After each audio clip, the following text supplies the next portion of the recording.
The town of Dry Creek was barely holding itself together. Once a hopeful stop for settlers and dreamers, it had turned cold and quiet, a place ruled more by whispers than by law. The streets were dusty, the saloons half empty, and fear hung in the air like smoke that never cleared. One morning, just as dawn broke, something unusual was discovered along the banks of the shallow river that curled behind the town. A young girl, no more than 7 or 8, sat there barefoot, her dress torn, hair tangled, and face streaked with tears and dust. She didn't speak, didn't look up, just cried softly, holding something clutched tightly in her hand. Nobody knew where she had come from. There were no wagons nearby, no footprints except her own, and no explanation. Some townsfolk said she must have wandered from a broken wagon train. Others suspected something darker, that she had escaped violence, or worse, brought it with her. In a town where trouble often arrived without warning, the people had grown cautious. A few muttered that she was cursed or touched by spirits. Some even wanted the sheriff to send her off before something bad happened. But one person saw her differently. Clara Whitmore, a quiet, middle-aged woman who taught reading and scripture at the church schoolhouse, stepped forward. Widowed years ago and childless still, the girl had long lived on the edge of town, not quite a part of its gossip or its pride. She saw the girl not as a threat, but as a lost soul, much like she once had been. Despite the town's warnings and the sheriff's indifference, Clara took the girl home. She bathed her, fed her, and gave her a bed to sleep in without asking a single question. That night, as wind rustled the shutters and coyotes howled in the distance, the girl lay curled beneath warm blankets for the first time in what seemed like forever. Still, she didn't speak. Not her name, not a word. But somewhere in that silence, the first tremor of change began to stir a small act of kindness that would ripple far beyond one child and one home, eventually shaking the very foundations of a town that had long forgotten its own heart. Days turned into weeks, and still the girl did not speak. She stayed close to Clara, clinging to the safety of her small, quiet home. Though she responded to kindness and followed Clara's gentle guidance, her voice remained locked away. No name, no details, only silence. Instead of words, the girl began to draw. Using scraps of paper and bits of charcoal from the stove, she filled page after page with strange, vivid images, faces of men no one recognized, symbols carved into what looked like wood or rock, and twisting paths that led nowhere and everywhere. Each drawing was done with eerie precision, as if taken straight from memory. Clara kept every picture, studying them in secret. She sensed these images were more than just the expressions of a wounded child. They were messages, fragments of a past the girl couldn't yet speak aloud. Something terrible had happened. That much was clear, but no one else seemed to care. Word spread quickly across Dry Creek. The townspeople whispered about the girl's silence, her drawings, and her strange, haunted stare. Some claimed she was cursed or touched by spirits. Others believed she might be the daughter of an outlaw, a survivor of some hidden massacre. The sheriff, never fond of mysteries or responsibilities he couldn't solve with a badge or a bullet, insisted she be taken to the city orphanage. He claimed she was dangerous, a distraction the town didn't need. But Clara refused. She had taken the girl in, and she would not abandon her. Then one evening, as thunder rolled across the plains, the girl finally spoke. Not in full sentences, but in names. Places. A cabin by a ravine. A man with a black hat. A hidden room under the floorboards. She pointed to her own drawing, her finger trembling as she tapped a series of strange marks. Her voice cracked as she spoke, not with fear, but with urgency. Clara listened carefully, piecing together the scattered clues. The girl had seen something tied to crimes the town didn't even know existed. Her memories were fragments, but they were powerful, and they hinted at something dark and buried close to home. The quiet child no one wanted to understand had begun to unlock the truth.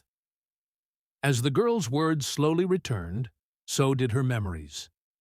They came in pieces scattered, but sharp. She remembered her father's face, and the night men came knocking.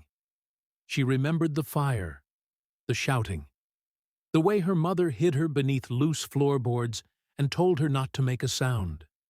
She remembered footsteps above her and the silence that followed.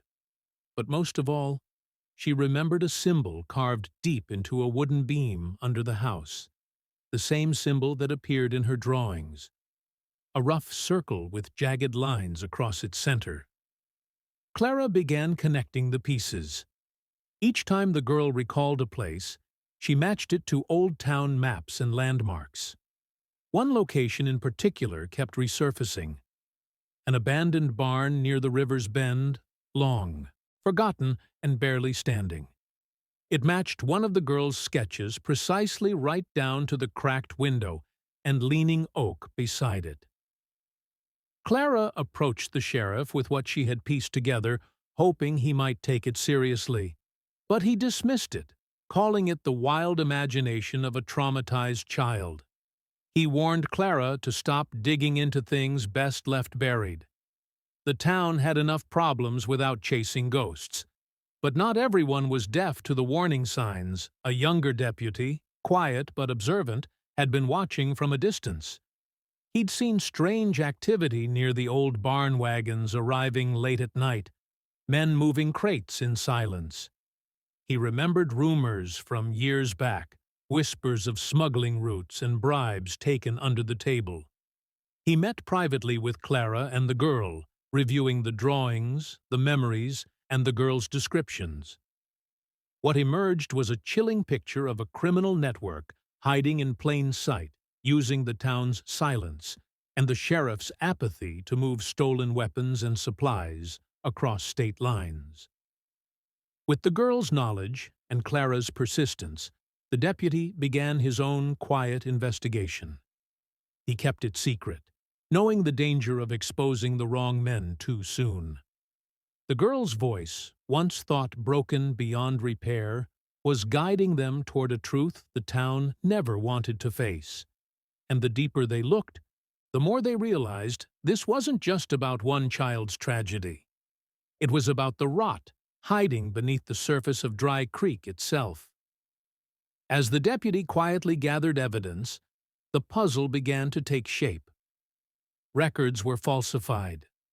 Town funds had been rerouted through ghost accounts. Several trusted figures, including the sheriff and a few local businessmen, were tied to the smuggling ring the girl had unknowingly exposed. What had once been dismissed as the sketches of a traumatized child were now confirmed by hidden ledgers, stolen goods, and land deeds swapped in secret. The symbol the girl had drawn, the jagged circle, turned out to be a brand used by the network to mark their contraband shipments. The old barn near the river wasn't just a landmark from her memory.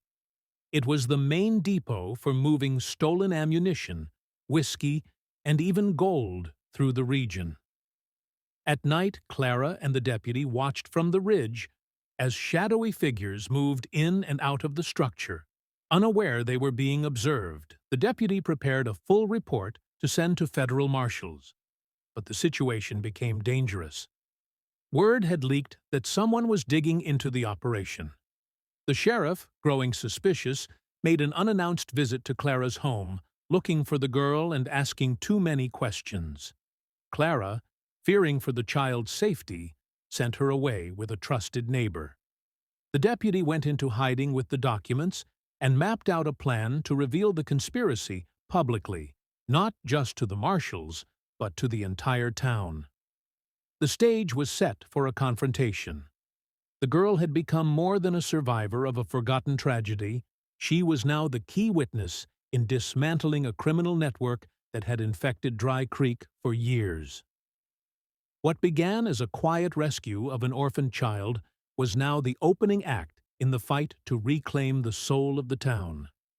The truth had been buried for too long, but now it had a voice, and the town would soon be forced to listen.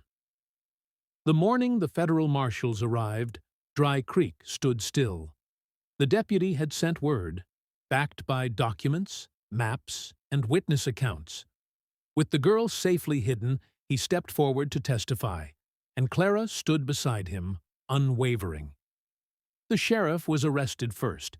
His denial was loud but empty, crumbling under the weight of forged records and eyewitness accounts. Soon after, 2 prominent merchants and a rancher were taken into custody. The barn by the river was raided. Crates of stolen goods, marked with the Jagged Circle brand, were stacked inside, just as the girl had drawn. The town was shaken to its roots. People who once whispered about the strange girl now looked to her with awe. She had brought justice without ever meaning to. Her trauma had not only revealed the rot beneath their boots, but had forced everyone to reckon with what they had ignored. Clara formally adopted the girl, giving her a name she chose herself, a name spoken with pride and no longer buried in fear.